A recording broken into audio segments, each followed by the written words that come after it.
Hello, and welcome back to Wellness Wednesday, a monthly series where experts share practical tips and techniques on topics that are important to patients, survivors, and caretakers alike.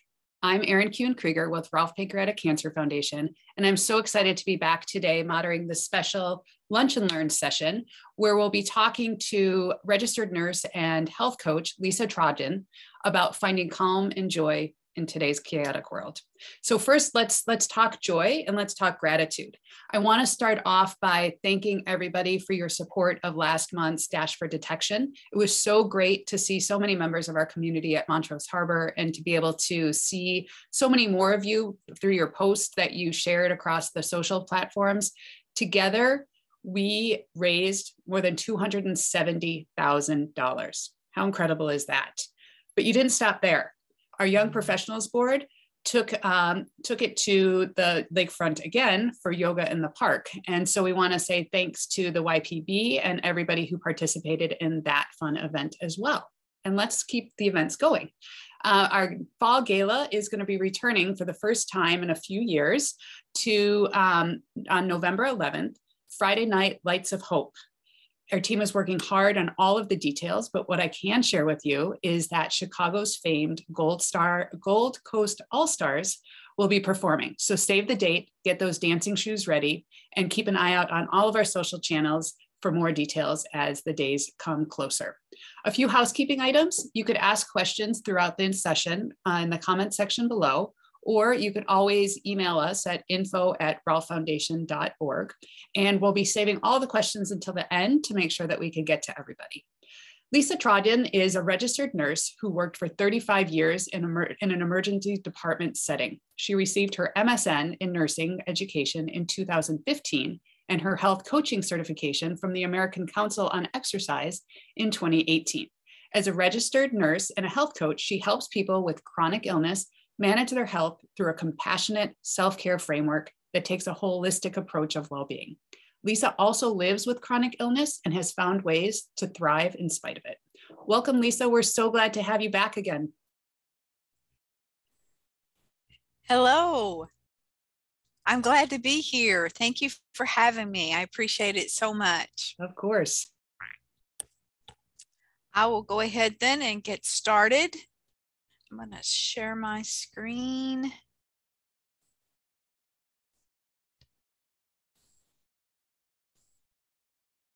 Okay. Can everybody see my screen full screen? You're not seeing my emails or memes or You're good to go. Okay, perfect. All righty. So again, thank you, Erin, for that introduction. I'm thrilled to be here. I've spoken to the Rolf Foundation once before and excited to be here again. Today I'm going to talk about a topic that's very near and dear to my heart for several reasons. And I give just a little background here about myself. Yes, I am a registered nurse of over 35 years now, a certified health coach. I got my coaching certification in order to begin to work with people on the front end more of that health journey rather than what I was seeing in the ER, which was so much often very sick people. And I enjoyed taking care of people in need, but really wanted to find a way to help people either reduce their risk of illness or live with chronic illness once they developed it. Also, I live with multiple chronic illnesses. I'm a heart attack and stroke survivor. I also live with diabetes and was recently diagnosed with Meniere's disease, which is an inner ear condition that causes a whole lot of vertigo and tinnitus.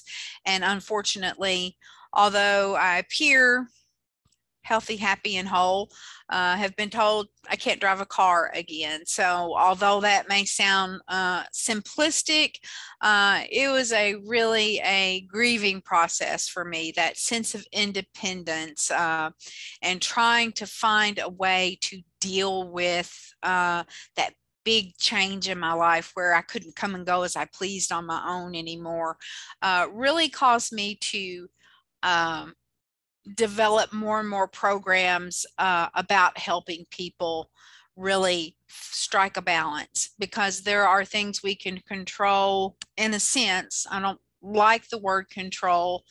I don't believe there's ultimate control a lot of times, but there are things that we can have some kind of influence over. And then there's those things that we really can't have any control over. They're just life. And so finding that balance, I always ask people to kind of picture a wrecking ball, and it's just hanging there in the center. And if it swings too far this way, or if it swings too far that way, it really is destroying the buildings that it's hanging in between. And so we're looking for that balance, not going way over here, not going way over here, but trying to stay here in the center. And so that is the name kind of this topic, is living in that paradox, trying to find the joy and calm, which is that centeredness in today's chaotic world, which would be the wrecking ball swinging back and forth and creating the damage that it does.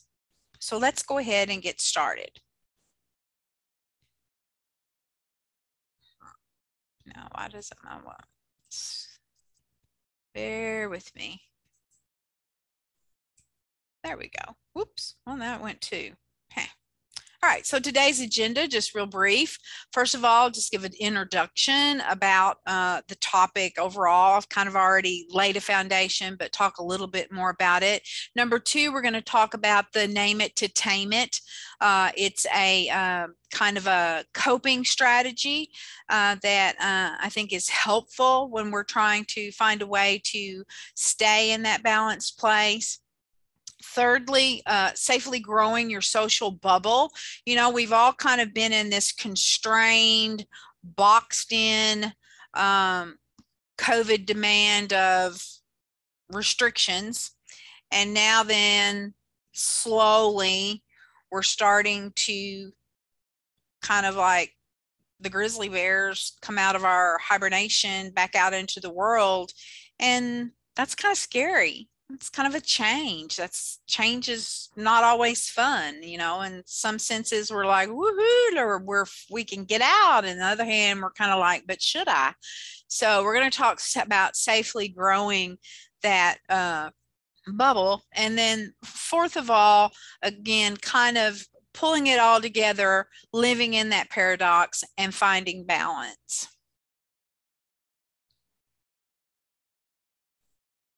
So just an introduction, everybody knows our world has always been complicated. You know, there have been pandemics and throughout history. As a nurse,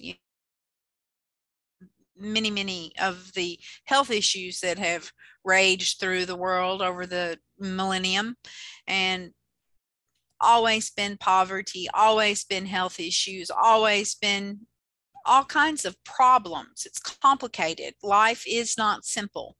Today's world, we have, for what is for us new stressors, when the COVID pandemic started and we started having to do these new things like masking and social distancing, adding new stressors to what was already a complicated, complex life.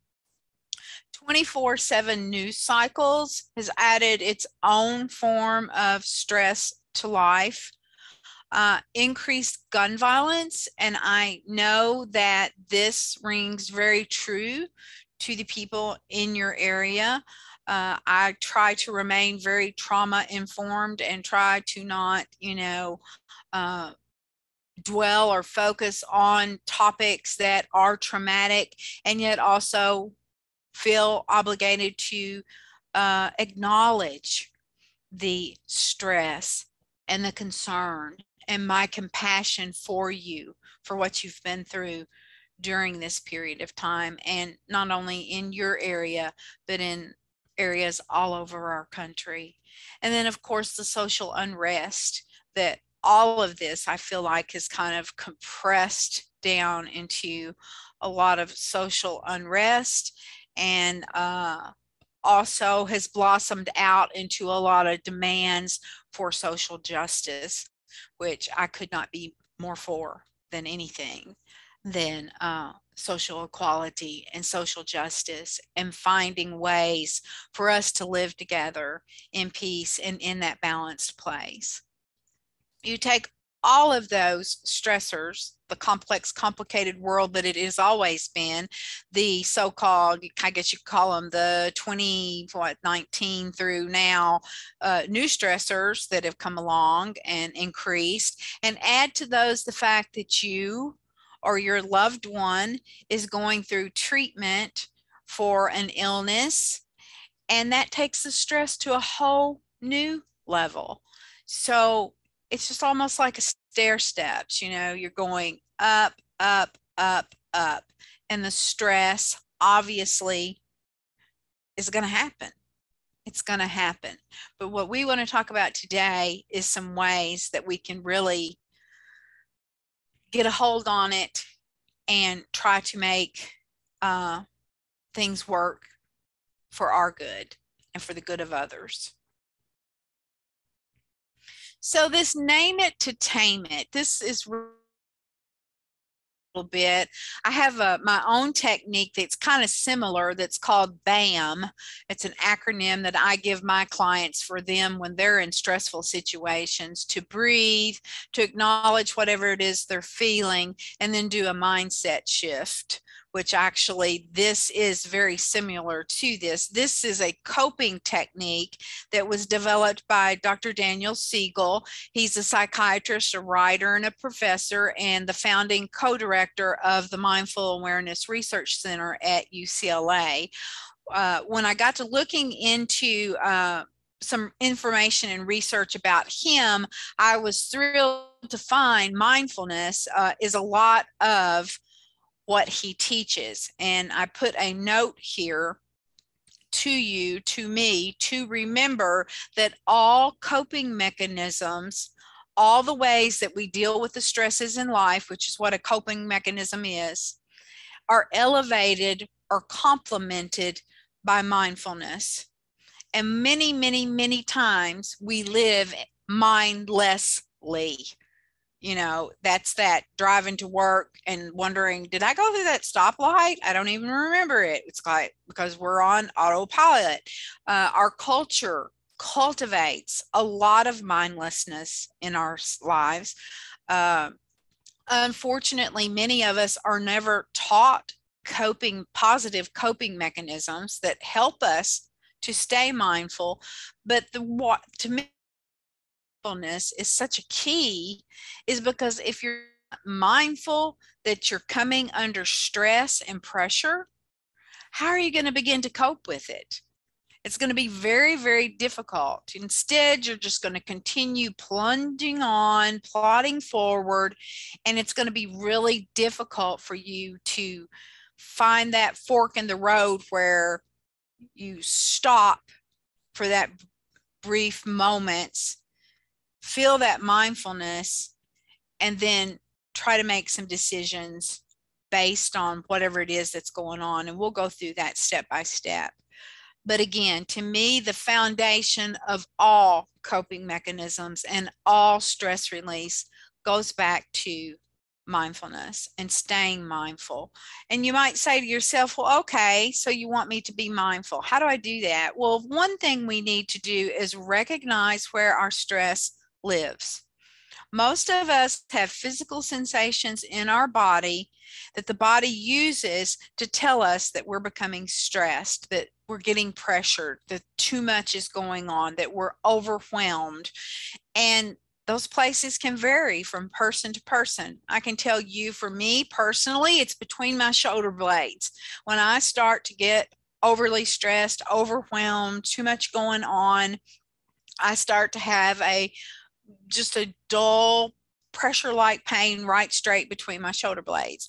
For other people, it may be a headache. For other people, they may feel it in their neck and their shoulders. Maybe have abdominal, you talk about, your stomach kind of flipping or your chest fluttering, but somewhere in your body is where your stress lives and where those signal lives. And I encourage you in the days and weeks to come to, again, use that word mindfulness And when you pay a little bit closer attention to where your stress lives, where is it? Where do you feel it? Think about it now. Just think of a situation where you've been under stress. Whereabouts, where's your body telling you, hey, I'm starting to feel the pressure? And typically the body is always giving some type of signal that you're beginning to be overstressed, because there's a lot when you're stressed going on in your body. Hormone levels, cortisol, epinephrine, adrenaline, all of those levels are raising. And so the body's raising the heart rate, it's raising the blood pressure, it's doing all the things that was developed for fight, flight, or freeze. Most people are familiar with that, the flight, fight, or freeze. When we get under stress, back in the day, it was, is the saber-toothed lion going to chase me through the field? And so I need to be prepared. I'm stressed. Well, am I going to fight him? Am I going to run from him? Or am I going to be frozen and not be sure what exactly I'm going to do? So we need to recognize where the stress lives in our body, because a lot of times that can be our very first signal that can bring us to a place of mindfulness. Hey, I'm feeling that stabbing pain between my shoulder blades. What's going on? What's making me feel that way? Am I getting too stressed? What's happening? So pay attention and see if you can figure out, or you may already know, where your stress lives. But the second thing about that is to be sure when you feel that sensation is to begin to take some steps to do something about it. And again, our culture doesn't teach us to do that. Our culture is do the things, just do it, keep moving, no pain, no gain, just keep going on. But we need to, as a part of our holistic approach to caring for the bodies that we live in, begin to listen to the signals that our body is giving us, because that's what the body's only there for, is to give us the signals and keep us in a safe place. And so if we're not paying attention to one of the beacons that we were granted in order to know that something bad's going on and that we need to kind of figure it out and start to slow down and deal with it, then we're really missing out on a big piece of the puzzle as far as decreasing stress and finding balance in that world where that wrecking ball is just wanting to knock all the walls out. The next thing that this name it to tame it, really the part of it that the name itself came from, is call it what it is. When you feel stress coming on, try to define or name what emotion it is that you're feeling. Are you feeling fear? Are you feeling anger? Are you sad? Do you feel misunderstood? What is it that's causing that stressful emotion? And it may be several things. And a lot of times that's the problem, is we deal pretty good one-on-one with specific emotions. But when several gang up, we don't do as well. We tend to, have more of a struggle dealing with multiple emotions. But if you can try to define what that is and call it what it is. And I always tell my health coaching clients, if they're in a place where they can say it out loud. I feel afraid. I feel uncertain. I feel misunderstood. I feel whatever it is that they're feeling, say it out loud, because what that does is automatically diffuse the situation inside your nervous system. We have two forms of the nervous system. The sympathetic nervous system is the lower brain. It's operated by that fight, flight, or freeze. And it's very primitive, very instinctual, very just do it. The parasympathetic nervous system is the other side. It's operated by the higher or the frontal part of our brain, and it is much more flow, open, logical, resourceful, thoughtful, and considerate. But it takes that moment, and that's where the mindfulness comes in. It takes that moment to move from, whoo, here comes the saber-toothed lion, I got to get out of here, run, to move to that frontal part that is a little bit more slower to consider what might be a good option in this situation. So if you can take that stress, call it what it is, and like I said, if you're in a situation where you can say it out loud, then you may be better able to overcome or cope with that stressful situation just physiologically, just by moving from operating from the lower brain to moving toward operating in the higher brain, where you are, again, you're much more logical, reasonable, and you're making decisions and choices that in the end, you may not be as regretful of as you might be as we are when we respond with that instinctual brain, what some people call the reptilian brain. So just to refresh us and make sure that we're all on the same page, we're talking about coping techniques, how to deal with stress, how to stay balanced in a world that really, the things going on around us, a lot of times we don't have any control of. We're recognizing where our stress lives, which is the physiological part of our body. Where are we hurting? Where are we feeling pressure? And then once we recognize that, we're using that as a stepping stone of mindfulness to move toward calling our emotions that are stressing us, calling them what they are, naming them. One thing that's important when you begin to name that emotion is to avoid moralizing or labeling how you feel as good or bad. Honestly, emotions and feelings are simply a part. They're basically neutral. Now, an emotion or a feeling can lead us to actions that might be considered good or bad, but the emotion or the feeling itself is common to all of mankind. Everybody's been angry, everybody's been sad, everybody's felt misunderstood or left out or uncertain. All of us have experienced that. So we shouldn't be hard on ourselves for what we feel. We shouldn't label it and begin to what usually happens is that self-talk. Well, I always feel that way when that happens, and I don't know why I even bothered, and it's just a waste of my time because I can't overcome it, and we just get harder and harder and harder on ourselves because of how we're feeling. Rather than that, try to stay neutral with that emotion. Call it what it is and just acknowledge it. Next of all, don't try to ignore or tamp the emotions down, because emotions love to party. And when we push the concerns down or ignore them, guess what? They get together and they throw a party and they pop out when you least expect it or when you least want them to, or in a situation where you end up doing things that you regret or that you can't undo. So rather than ignoring them or tamping them down, call them what they are, accept them as a part of the human condition, and try sometimes sitting with the emotion for just a little bit. Uncomfortable emotions aren't the funnest thing in the world, but again, they're common to all of us, and we don't all have. Oh, y'all aren't going to believe this. It's a spider. Really, it is. It's a spider. Okay. Sorry. Rough. Spiders. Wow. Okay. Inside joke. Let me get my coping mechanisms going here.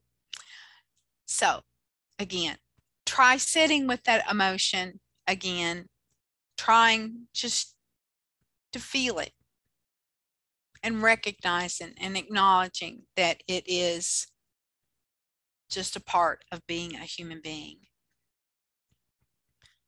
And uncomfortable feelings happen with all of us. We'd love it if they didn't, but they do. And when they do, sometimes just sitting in them and trying to understand what's causing them can bring us a whole lot of relief versus, again, trying to ignore them, trying to push them down, trying to act like they're not there. The next step is to consider how to flip that feeling. dig a little deeper and try to understand what might help. You know, every situation's different. When we become stressed, there's lots of different things that can be stressing us, but begin to dig a little deeper and try to understand, what do I need to make this better? Do I need more information? Because maybe I'm afraid of something. And so if I could speak to an expert, I might get more information that would help me not be so afraid. Do I need to speak to someone who loves me and understands me and can listen to me without judging? Maybe I'm very angry, very upset. Maybe I've done something I wish I hadn't done. So maybe I need to speak to someone who, again, can hear my truth and listen to what I have to say without judging me, just listening to me. Sometimes we just need more time to sort things out, particularly if we're in a stressful situation with another individual. You know, we may, when we come to that mindful point and recognize that we're getting angry, we're feeling it in our body, we're recognizing that things are wanting to start coming out of our mouths that we may regret, we may need that time out. We may just need some time and be able to say to that person, I need to step away from this. Now, you have to be practical. There's not always every situation that you're in that we would be able to do that. For instance, you know, if we were in a conversation with a superior at work or something like that, you know, we might not have that ability to take that time out and step away. But we need to be able to think to ourselves, when I have time to step away from this, I really want to think this through a little bit more clearly. So considering how to flip those emotions to where there's something productive can come out of it, and understanding what it is, what's missing, what is it that I need in order to help myself deal with this uncomfortable emotion, this stressful emotion, this burden that's being placed upon me. How is it that I can flip that into something that will work with me rather than against me? I really can't believe a spider just really crawled across here. That is really weird. So all of this leads to what I call self-care. Consider trying to find balance in your life related to the chaotic, stressful world that we live in. Self-care.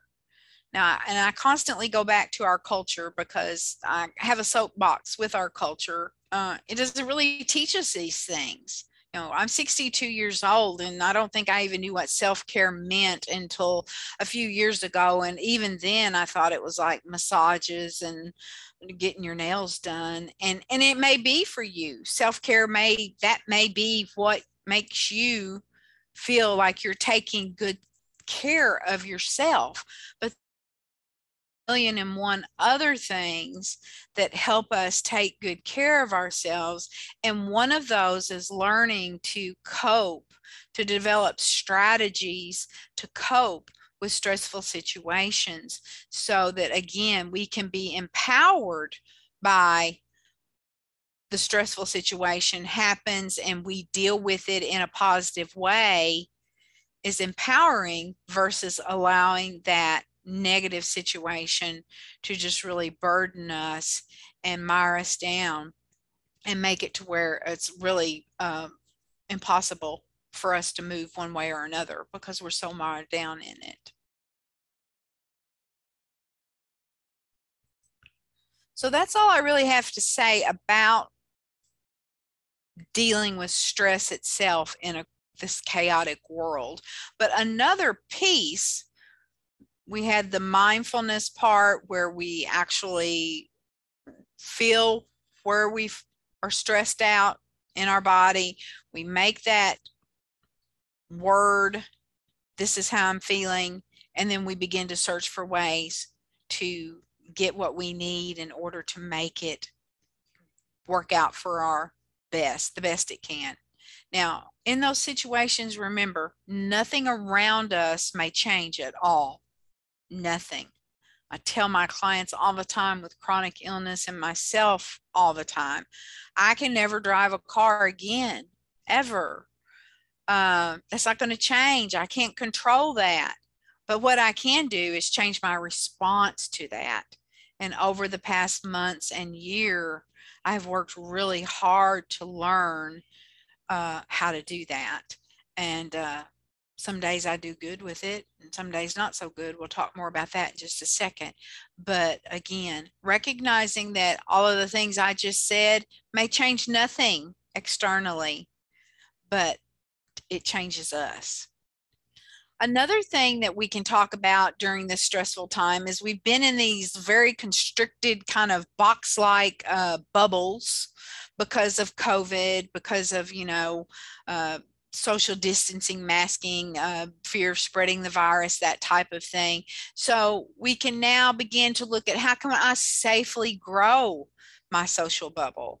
And what is a social bubble? Really, it is just an opportunity to socialize in closer proximity with a small group of people. And again, I always say start small, because we're more comfortable with that. We're not bringing in too much stimuli all at once. So starting small and beginning to build our social grouping, our outings, and those type of things. Connections in a community are essential to a part of our well-being. We are made to be connected to other people, and I think that's one reason it's been so hard during COVID, is the fact that we haven't been able to have the connections and communities that we're used to. And so having a strong social bubble as we begin to rebuild and venture outside that smaller, more constricted bubble that we've been in can help to strengthen our coping mechanisms. Because again, that community, that having someone that we trust, having someone that can listen to us and care for us and not judge us is so important. One thing I always suggest is to create layers of safety for whatever you're doing. During COVID, people were acting, like there was only one thing that was really going to be the end all be all to protection from COVID. Whereas I saw it more as layers of protection, building walls and walls. One of the first walls was masking, and then social distancing and hand washing, and then came along the vaccines. And so there was layer upon layer upon layer of safety between us and the COVID virus. So again, masking as recommended still can continue, because many people that are immunocompromised due to cancer treatments or medications that they're on for whatever reason, they may be wearing a mask long before COVID came along, and that may be continued, and it may still be recommended. Hand washing to me has been a soapbox for 30 years. We should always be washing our hands, and COVID really brought that home, was that constant, everybody with their hand sanitizer and everybody at the sink washing their hands. And I just was sorry that it was COVID that brought that to the forefront, but I was thrilled to see more and more people washing their hands, because it is the most inexpensive infection control that we can do. It's keeping the germs off of our hands. Another layer of security as far as that bubble is to keep it small at first. Again, don't overwhelm yourself as being, kind of in this smaller constricted bubble to suddenly, you're in a crowd of 5,000 people. Our emotions and our way of coping with things needs time to rebuild itself, rather than just throwing it all at ourselves at one time.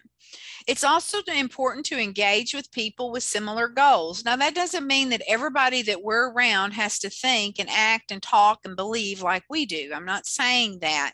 But initially, it's important to engage with people with similar goals, because, if you want to be around people who are masking and they're not masking, then that's creating stress. That's creating a challenge or some push and pull between the two of you.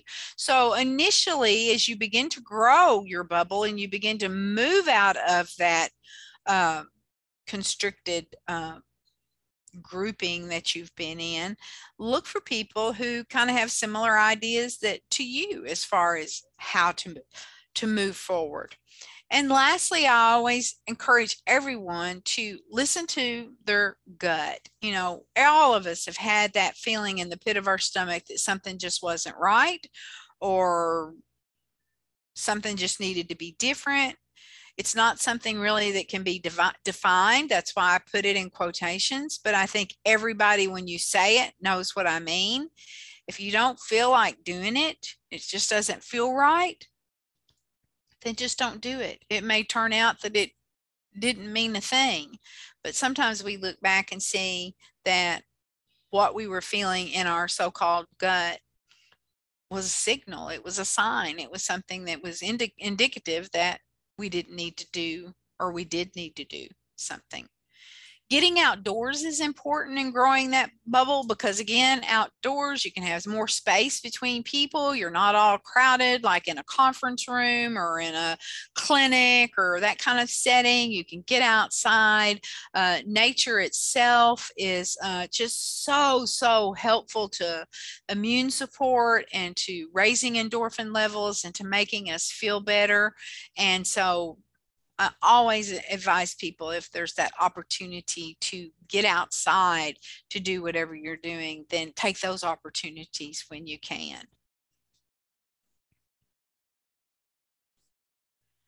So let's just kind of pull it all together. We're talking about living in a paradox of wanting to have joy and calm in a very chaotic and uncertain world. And so we're talking about finding balance. Be sure and remember is that you want to develop a personalized plan of action for yourself.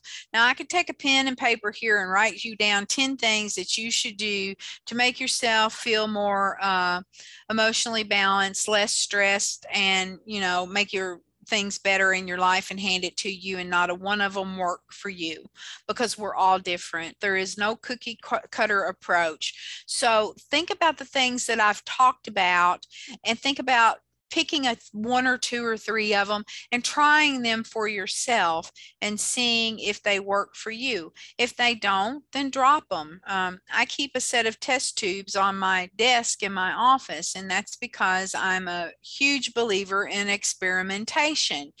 Try it and see if it works for you. If it doesn't work for you, then find another thing and try it. But don't be constantly trying to fit yourself into someone else's prescription for what's going to make you feel better.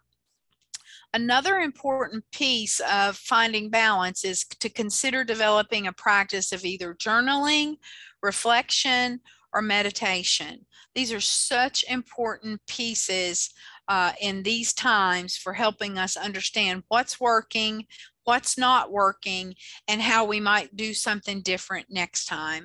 And it's a wonderful practice. If you could set a timer for 5 minutes at the end of every day and just sit down in a journal and write about what went well, what didn't go so well, and how I might deal with it differently next time, I promise you that you will begin to see what's working for you and what's not working for you. This one is one that I say, someone said to me after I found out I had Meniere's and couldn't drive anymore. And she said to me, bless her heart, some days we have to do things differently, and that's okay. And I cannot emphasize the importance of that. Every day is different. Every day brings different challenges. We can have the best laid plans, and life happens, and we have to do things different. But what we struggle with is being hard on ourselves because we had to change our plan, or we didn't do things the way we meant to do them. It's okay. And that leads into the next one, which is staying self-compassionate, being kind to yourself, letting yourself know that you're doing the very, very best that you can. And it's okay that it didn't go exactly like you meant for it to go. And we'll try again tomorrow. but recognize, again, particularly if you're dealing with any kind of medical illnesses, that some days don't go anything like planned, and that is perfectly fine. Another important part of finding balance is creating gentle boundaries. Now, boundaries are, to me, are not 100-foot walls with barbed wire across the top of them where we shut out the world. Like I said earlier, we need connection, we need community, it's important, but there are also times we need gentle boundaries. Those may be boundaries between people, those may be boundaries between us and certain activities or certain situations. Whatever they are, we need to be able to create them and recognize that they're good for us and be able to share with others, this is a boundary that I've created for right now, and I just would love for you to help me live in that boundary and appreciate that boundary.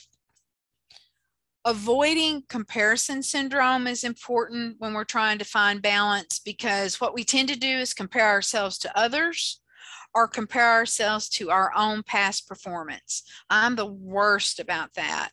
I've been a runner all my life, and now with Meniere's, some days I do good to walk from one room to the next due to balance issues. And so if I got up today and was having some balance issues and comparing myself to even 4 or 5 years ago, I would really feel bad about myself and really feel like I'd let myself down and gone downhill, and I would be so hard on myself. Or if I compared myself to someone else, whoever, whatever you're comparing yourself to, don't. Try your very best not to. Look at every moment again, very mindfully, living in this moment, non-judgmentally, and just full of compassion for what good is going on in that moment, rather than comparing yourself to what you used to be, what you used to do, or what someone else used to do or does do. Be willing to ask specifically for help. That's a hard one. We've all had those generic conversations where someone says, how are you doing? I'm okay. What do you need? Oh, nothing. Be specific. If you need something, ask for it. If you're a caregiver, look for specific ways to frame a helpful task that is concrete, versus instead of saying, do you need anything?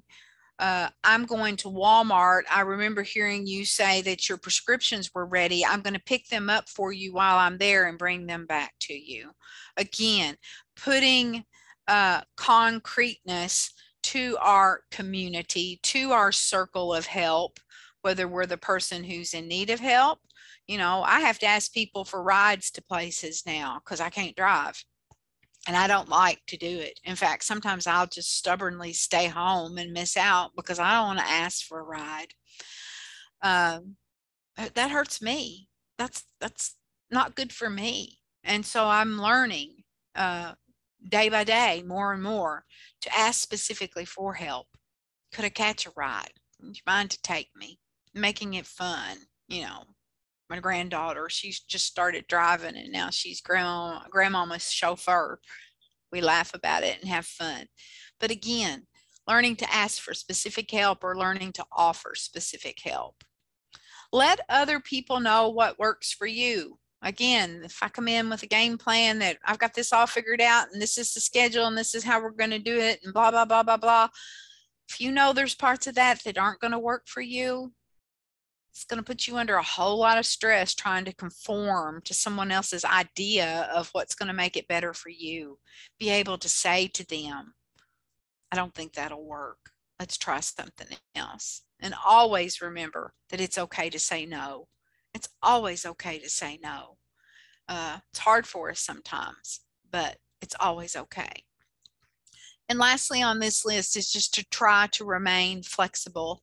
And for me, that is the word picture of the willow tree versus the big mighty oak. If you think of the willow tree in a huge windstorm, its ability to bend with the pressures and the stresses of nature and then come back up, because that's the way it's built. That's the resilience that's within it, versus the big, strong, mighty oak that has really little ability to bend.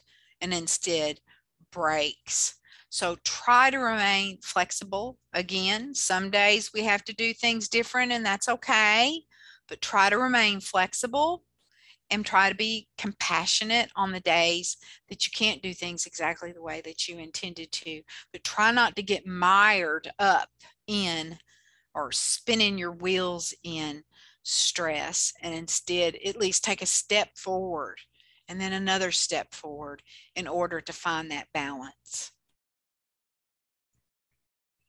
So just to conclude, every single day is different. Our own responses to same situations may vary. It could be the very same situation yesterday that I dealt with and smiled, and today it makes me really mad. And it's important to feel safe without becoming overly isolated. So we want to look for ways to build layers of security to the best of our ability, recognizing that we cannot control everything. All sometimes that we can change is our response, how we feel, and avoid being cloistered and isolated and afraid.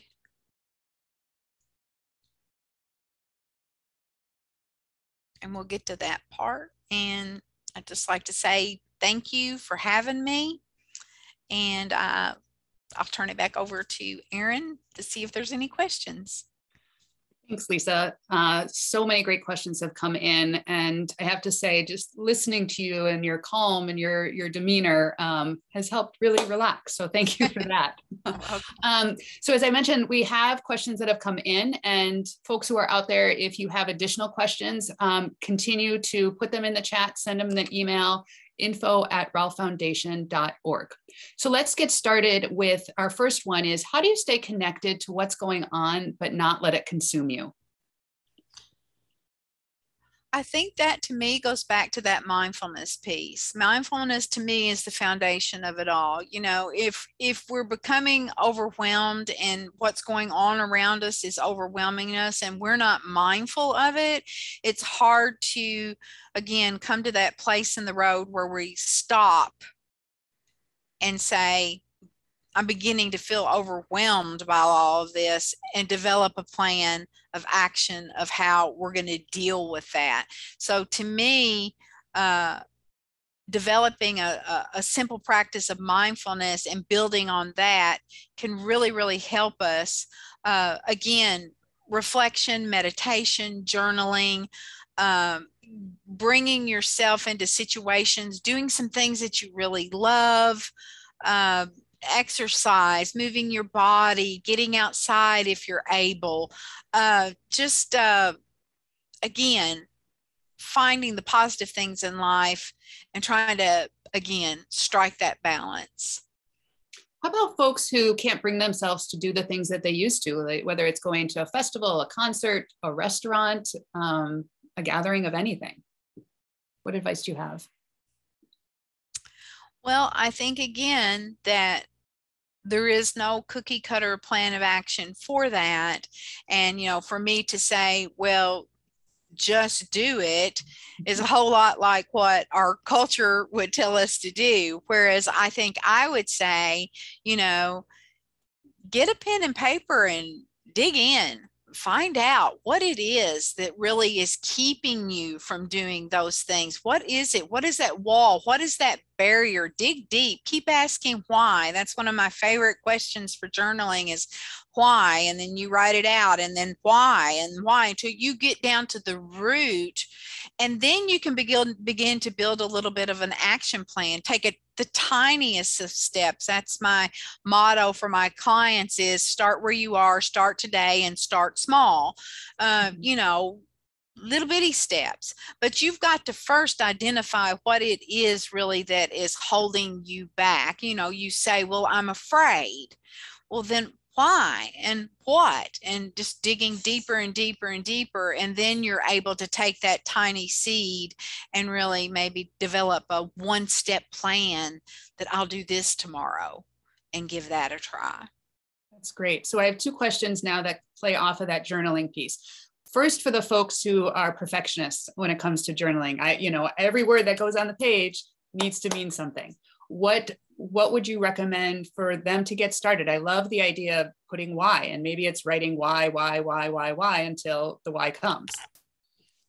Well, I think that a lot of us are caught in that perfectionism trap. And a lot of times it excuses us from the things that we don't really want to do, or that we don't think we have time to do. I have so many clients that will tell me, I don't have time to journal. And it's like, I don't know what to say to you other than that loss is yours, and you have to accept that there are benefits to journaling and reflection and mindfulness that you're missing out on if you're choosing not to do that.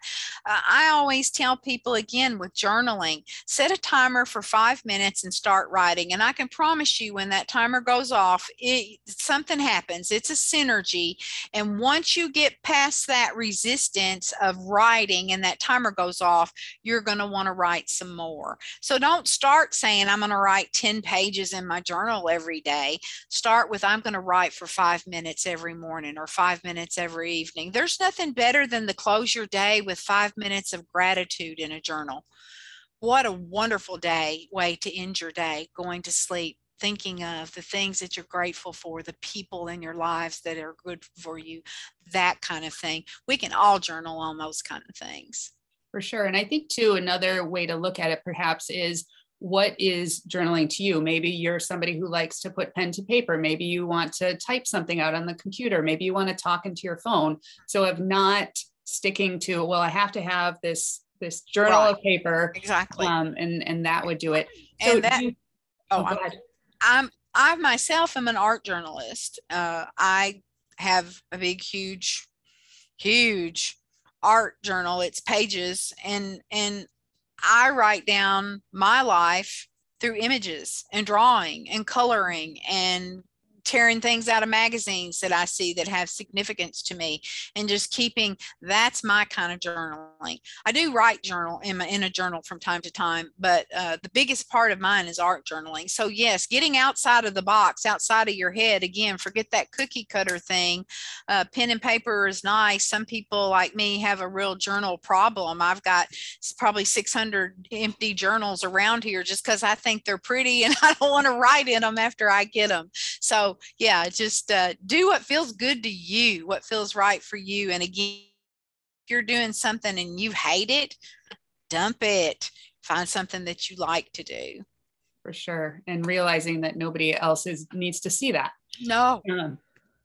But sometimes I think writing in the journal can kind of help with our next question. So what do you say to a family member or friend who doesn't understand that you're not ready to be out in public? So whether you're sick or you're a caregiver or because of what's going on, recent events within the community, and they just tell you, just get over it. So what would you ideas for them? Wow. Well, that's hard for me because I I can't imagine using those words to anybody. I think all a person can do is convey from the depths of their emotions and their heart why they feel what they feel. Hope that other person can understand that and accept that. And I don't know. What would you say? I'm not going to sit here and try to develop some big giant answer, because that to me is, if it feels hurtful more than it does helpful. Yeah, I would definitely agree. I think, where my mind went with it is on your slide of it's okay to say no, and that you don't necessarily need an explanation. Like, I'm not comfortable with it, I'm not going to do it. Have fun. Exactly. So I think, so often we feel that we, and again, it goes to the idea of comparisons, and, with social media now, it's so easy to compare your life to the picture perfect ones that everybody puts out there. But we don't, at the end of the day, it's what we owe ourselves. Like, yes. I think it was Glennon Doyle that said, I would rather have you disappoint me. She was talking to her daughter. I'd rather have you disappoint me than be disappointed in yourself. So I think it's that notion of it's okay to disappoint others as long as you're staying true to yourself. Yes, I would agree with that totally. Yes. And sticking with that ability to, you know, explain as much as you want or can. And then again, there's that boundary. It's a gentle boundary. I love you. I care for you. I understand you feel the way you feel, but this is how I feel. And no. Sure. Love that. So we have a question or questions about recommended podcasts and books. And I'll share that this morning, I was actually listening to Zen Parenting Radio, where they happened to be talking about anxiety and fear and worry with Dr. Dan Peters. So that was a fantastic one. But what other books and podcasts would you recommend for people to listen to, from the mindfulness side of things to the relieving stress and anxiety side of things? Well, I listen a lot to Abide. I really enjoy that. Just a lot of times I don't want more input. It's just like life is just nothing but input. So I have a podcast I listen to that's called Creativity Matters. And she just has the most soothing voice and just talks. She just talks about whatever is whatever. She's not trying to solve my problems. She's not trying to get me to do something new or different. She's not trying to do anything. She's just soothing me and gentle to me. And that again is so important to me. I think when you've got what you feel like as a tray that reaches the ceiling, that's just like almost a Dr. Seuss kind of pots and pans and stuff. And, you know, the last thing I want is one more thing on top of it. So I'm not really the greatest one to say, you know, those kind of resources, because again, I'm trying to do what. Sorry. Oh, that's okay. I'm trying to not add more stress. I just love to listen. Again, to music, to again, this one podcast that I happened to come across where she again just talks. So I failed miserably on that one. No, not at all. I think you bring up a good point. There's just so much input. It comes to a point where and I'm hesitant about it. You know, I'm very careful with my coaching clients, you know, not to throw so much at them. And again, that goes back to my start where you are, start small, and try to start today. It's, you know, it's little teeny tiny things. It's taking one thing and trying it out and seeing if it works. And then that self-compassion piece comes in with the try to start today. Because if you don't start today, then there's tomorrow. You can try tomorrow. So that kind of is my philosophy, and a lot of input. I used to spend a lot of time on social media and listening to every podcast I could find, reading every self-help book I could find, till I finally came to the point I was in information overload. Right. And challenging to me is anything. Yeah, I think sometimes that gets exhausting. And so the escape of listening to music or listening to a podcast that has nothing to do with anything you're going through, or right. You know, watching a movie or doing something like that. So I love that. And, you know, that kind of plays into the different techniques that you're talking about, like when you're in it, right? So we talked about journaling. Are there other recommendations, you know, or yoga, meditation, exercise, any other out of the box thinking ones? Those are all, to me, you know, go-tos, because you know, I try to stay away from the word exercise because I think it has a negative connotation. I work with a lot of people who have body acceptance issues, a lot of social stigma related to living in a larger body. So I try to stay away from that word and just talk about physical activity, moving our bodies, doing things that make our bodies feel good. If you do nothing more than, you know, just run every part of your body through its range of motion every hour or two, how much better that makes us feel. Just moving the parts of our body the way they're meant to move. Meditation, yes. Reflection, yes. To me, reflection is one of the greatest tools out there. Is at the end of the day, looking at what went right, what didn't go so good, and how can I do better tomorrow or the next time I face that situation. If we can begin that cycle, what a resource we can build. And my biggest goal is passing this on to my granddaughters and their children, because my generation didn't get much of this. Like I said, I'm 62. I didn't know what self-care was. Like I said, I thought it was going to the beauty shop or something. I didn't really get it. And so now I have the opportunity with these three beautiful ones, preteen and then two teenagers, of pouring these things into their lives and teaching them the importance of being reflective children at the end of the day, thinking about what went right, what didn't go right, and what I might do different next time.